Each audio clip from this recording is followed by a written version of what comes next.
বিগত সরকারের সাথে আমাদের তুলনা করলে কিন্তু হবে না, হবে।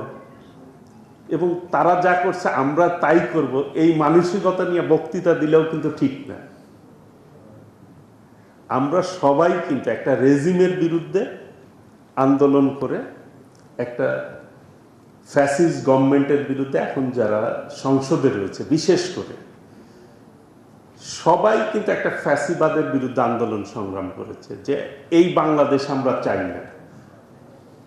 আমরা বাংলাদেশের স্বার্থ রক্ষা করে পথ চলবে এইরকম বাংলাদেশ আমরা চাই না সবাই। কাজেই সবাই যেহেতু এই আন্দোলন করে আমরা সংসদে এসেছি, অবশ্যই এই গভর্নমেন্টের প্রতি আমাদের আস্থা রাখা উচিত। মাত্র আজকে মোস্ট প্রবাবলি 92 দিন হবে আমাদের সরকারের বয়স। এই কথাগুলি যদি আপনি 3 বছর পরে বলেন তাহলে আমি এটা সাদরে গ্রহণ করব যে না, আমরা কাজ করেছি বা কাজের ক্ষেত্রে আমাদের কি কি ভুল হয়েছে তখন আমি স্বীকার করি। আমি তো মাত্র কাজ শুরু করেছি। ইতিমধ্যেই দেখেন যে কয়টি নির্বাচনী ইশতেহারে আমরা বলেছিলাম মাননীয় প্রধানমন্ত্রী দেশনায়ক তারেক রহমান প্রত্যেকটি কিন্তু এই সময়ের মধ্যে উদ্যোগ গ্রহণ করেছেন এবং পদক্ষেপ নিয়েছেন। ফ্যামিলি কার্ড, কৃষক কার্ড, কৃষি ঋণ মৌকুফ করা, ইমাম মসজিদদের বেতন ভাতা দেওয়া, প্রত্যেকটাই পদক্ষেপ নিয়েছেন। তার মানে এখন কথায় কথায় যদি বলি যে বিগত সরকার এই করছে, আস্থা আমি রাজনীতিবিদ হিসাবেই যদি আরেক রাজনীতিবিদের প্রতি আমরা আস্থা না রাখতে পারি, যারা একসঙ্গে লড়াই সংগ্রাম করেছি, তাহলে কি হবে? এটি আস্থা রাখতে হবে। আমি কি করছি, সরকার কি করছে, পদক্ষেপ ঠিক আছে কিনা।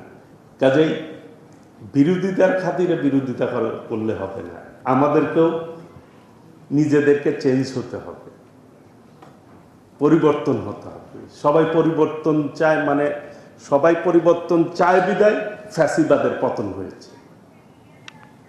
তা নাহলে তো ফ্যাসিবাদের পতন হতো না। এখন ফ্যাসিবাদের মতোই আমরা করব এটা ভাবার কোনো কারণ নাই।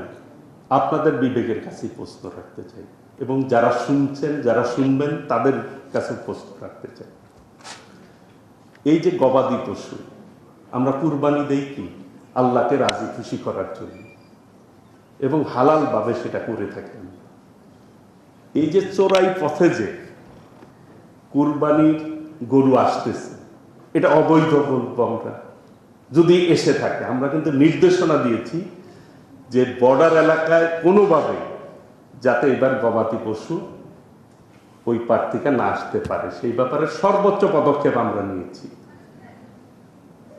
তারপরেও যদি চোরাই গরুটি আমরা কুরবানি হবে কি হবে না, অবৈধ গরু কুরবানি হবে কি হবে না, এই ব্যাপারেও তো আমাদের সচেতন থাকা উচিত নাকি?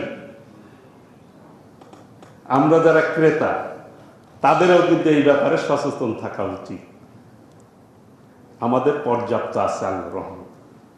আমরা দিন দিন এই সেক্টরে উন্নতি করতে পারব এবং আমরা একসময় যেরকম বলতাম মাছে ভাতে বাঙালি, আমরা বাংলাদেশের মানুষের চাহিদা পূরণ করে এই সেক্টরে সর্বোচ্চ রপ্তানি আয় করতে সক্ষম হব ইনশাল্লাহ আমরা।